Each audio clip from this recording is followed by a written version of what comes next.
Қайырлы күн оқушылар, бүгін біз химияның 3-ші зертханалық жұмысты бастаймыз.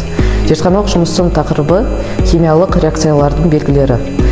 Бүгінгі бізге керек қажетті реактивтер, ол бізде ас содасы, сірке қышқылы, мыс сульфаты және натрий гидроксиді ерітінділермен және де су.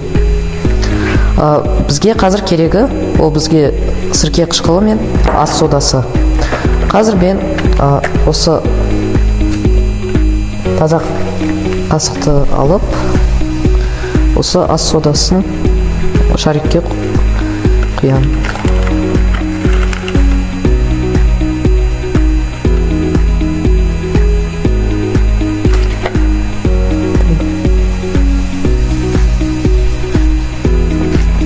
Біз енді ас содасын шарикке құйдық. Енді біз алданған сірке қышқылын қойдым 2 мл-ді. Және де біз енді шарикті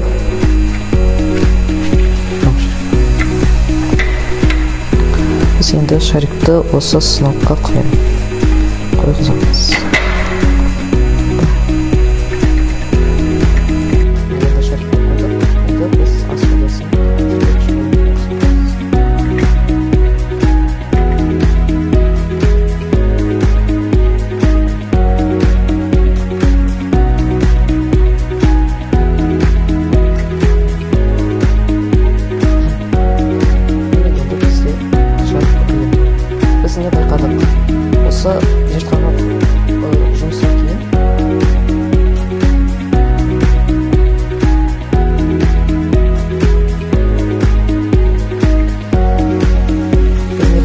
Осы зертханалық жұмыстан кейін бізде газ бөлініп, шарик бөлінді.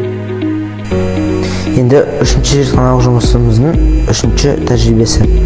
Мұнда біз мыс сульфаты мен натрий гидроксидін араластырамыз. Мен әдейі натрий гидроксидін және меди мыс сульфатын бөлек алып алдым. Қазір мен оларға су қосып, екеуін ертемін. Сосын олар ерген соң мен оларын қосамын.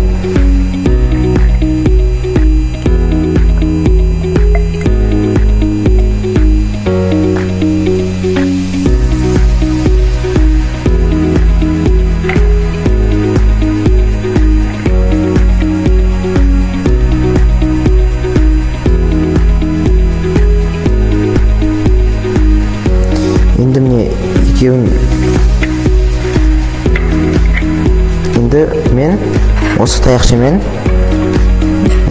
араластырам.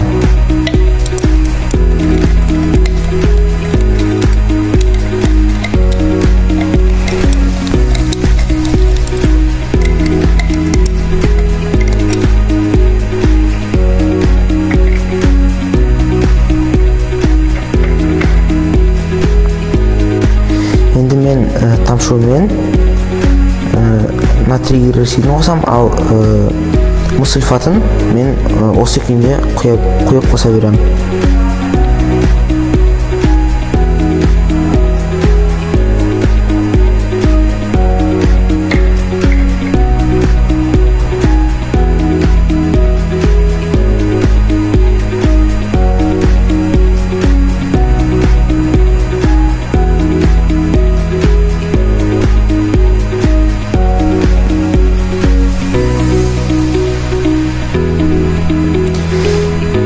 Осы тәжірибенің арқасында біз нені байқадық? Осы тәжірибенің арқасында натрий гидроксиді мен мыс сульфатын ерітіндісін араластырғанда осы қоспаның түсі ауысты. Тұнба түзілгенін байқасаңыздар болады.